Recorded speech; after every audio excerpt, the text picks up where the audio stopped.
अल्लाह ताला की जात को आप सल्लल्लाहु अलैहि वसल्लम ने देखा हुआ है? देखो जी, सैयदा आयशा सिद्दीक़ा रज़ी अल्लाह ताला अन्हा बहुत ऊंची औरत थी। इनके बारे में अल्लाह ने कुरान नाज़िल किया, रसूल अल्लाह की रफ़ाकत और फिर रसूलुल्लाह सल्लल्लाहु अलैहि वसल्लम की सबसे महबूब हस्ती थी। तो उनसे उनके भांजे उर्वा ने पूछा रज़ी अल्लाह ताला उर्वा ज़ुबैर ने कि अम्मा मोहम्मद रसूल सल्लल्लाहु अलैहि वसल्लम ने अल्लाह को देखा है? तो उन्होंने कहा मेरे रोंगटे खड़े हो गए हैं तुम्हारी इस बात से, मैं कांपने लग गई हूँ कि तुम क्या कह रहे हो कि मोहम्मद रसूल सल्लल्लाहु अलैहि वसल्लम ने अल्लाह को देखा है। सुन, जो तीन बातों का अकीदा रखे वो झूठा इंसान है, बुखारी शरीफ में है। एक जो ये कहे ना कि मोहम्मद रसूल सल्लल्लाहु अलैहि वसल्लम ने अल्लाह को देखा है। अल्लाह ताला ने अपने महबूब को इंतहाई शान शौकत और आन बान के साथ अपना मेहमान बनाकर अर्श आज़म पर बुलाया और हलवत गाहे राज में नाजो नियाज के कलामों से सरफराज भी फरमाया। लेकिन ऐसा कहना बेपनाह अनायतों के बावजूद अपने हबीब को अपना दीदार नहीं दिखाया और हजाब फरमाया, ये एक ऐसी बात है जो मजाज इश्क व मोहब्बत के नज़दीक मुश्किल ही से काबिल कबूल हो सकती है, क्योंकि कोई शानदार मेज़बान अपने शानदार मेहमान को अपनी मुलाकात से महरूम रखे और इसको अपना दीदार ना कराए, ये शौक़ इश्क व मोहब्बत का ज़ौक़ रखने वालों के नज़दीक बहुत ही नाकाबिल फ़हम बात है। लिहाजा हम इश्कबाज़ों का जो गुरु है ना, इमाम अहमद बिन हम्बल की तरह अपनी आखिरी सांस तक यही कहते रहेंगे, और कोई ऐब किया तुमसे नहा हो भला।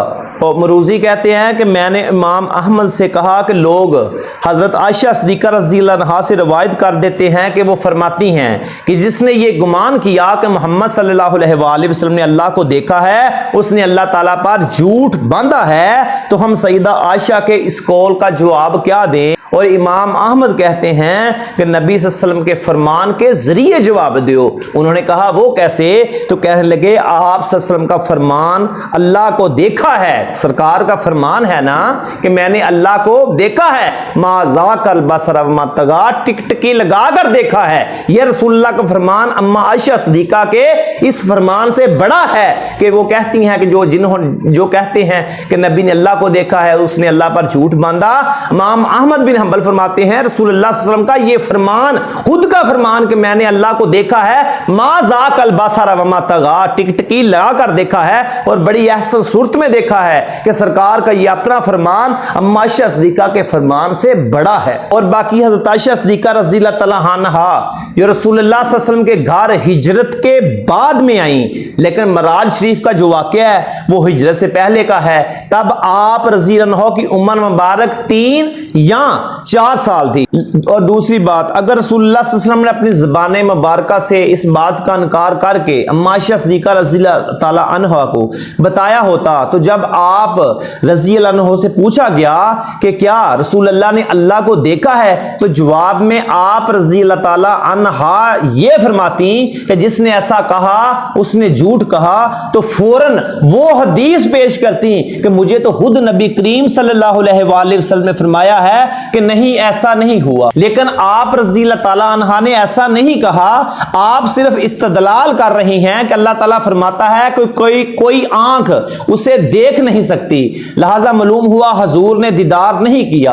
यानी आप इस आयत से कि कोई आंख अल्लाह का जो जात बारी ताला का अहाता नहीं कर सकती, आपने इस आयत से इस्तदलाल किया, कियास किया कि हो सकता है रसूलुल्लाह ने ना देखा हो। लेकिन कोई ऐसी हदीस है आपके पास कि रसूलुल्लाह ने फरमाया हो ए आयशा कि मैंने अल्लाह को नहीं देखा? जब आयशा से सवाल हुआ तो आपने लाजमी वो हदीस पेश करनी थी, ये आपने कियास नहीं करना था, इस आयत से इस्तदलाल नहीं करना था।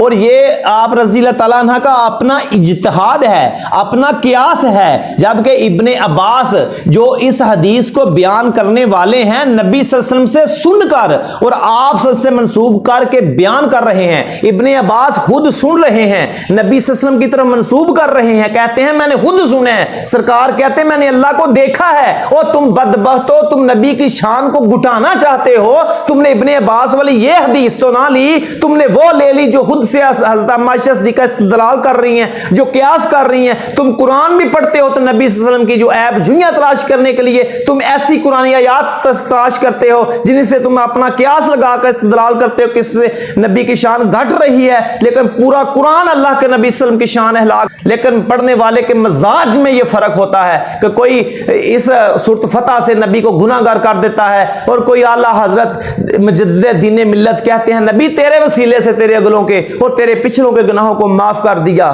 अब पता चला ना कि हजरत आयशा सिद्दीका रज़ियल्लाहु अन्हा कुरान की उस आयत से इस्तदलाल कर रही हैं, खुद से इज्तिहाद और कियास कर रही हैं, जबकि एक तरफ रसूलुल्लाह का अपना बयान अपनी हदीस रसूलुल्लाह सल्लल्लाहु अलैहि वसल्लम की आ गई। तो जब यह असूल है कि जब एक सहाबी का कियास और इज्तिहाद एक तरफ हो और हदीस एक तरफ हो तो हदीस को फोकियत दी जाएगी। और तुम अहले हदीस किस चीज की हो? तुम नाम के अहले हदीस हो, तुम अहले हबीस हो। तुम्हारी मिसाल गुलाब जामुन वाली है कि गुलाब में ना गुलाब जामुन में ना गुलाब होता है ना जामनू होता है। इसी तरह तुम अहले हदीस हो, तुम्हारे अंदर हदीस वाली कोई बात नहीं कि तुम्हें यही पता नहीं इस असूल का कि एक तरफ अगर सहाबा का अपना इज्तिहाद आ गया, अपना कियास आ गया और दूसरी तरफ रसूलुल्लाह का फरमान आ गया तो रसूलुल्लाह के फरमान को फोकियत दी जाएगी। और तुमने इज्तिहाद को कियास को फोकियत दे ली सिर्फ इसलिए कि तुम नबी की शान घटाना चाहते हो, तुम यह साबित करना चाहते हो कि नहीं नबी ने अल्लाह को नहीं देखा। और दूसरा, हिजरत के बाद अम्मा आयशा सिद्दीका 3 या 4 साल और आप घर में होती थी, खातून थी, छोटी थी और घर में रहा करती थी, जबकि रसूलुल्लाह सल्लल्लाहु अलैहि वसल्लम के पास सहाबा कराम होते थे और वो इब्ने अब्बास जो हदीस बयान कर रहे हैं वो रसूलुल्लाह के पास रहा करते थे। और मराज शरीफ की जितनी भी हदीस है ना, मराज शरीफ की, वो सहाबा ने बयान की हैं, वो बाहर बयान वो आई है सारी हदीस। घर से कोई एक हदीस साबित है तो बताओ कि घर में रसूलुल्लाह सल्लल्लाहु अलैहि वसल्लम ये फरमान मराज के बारे में घर में फरमाया था। आपने मराज का जो वाकया जितने भी वाकया बयान किए ये घर से बाहर किया था।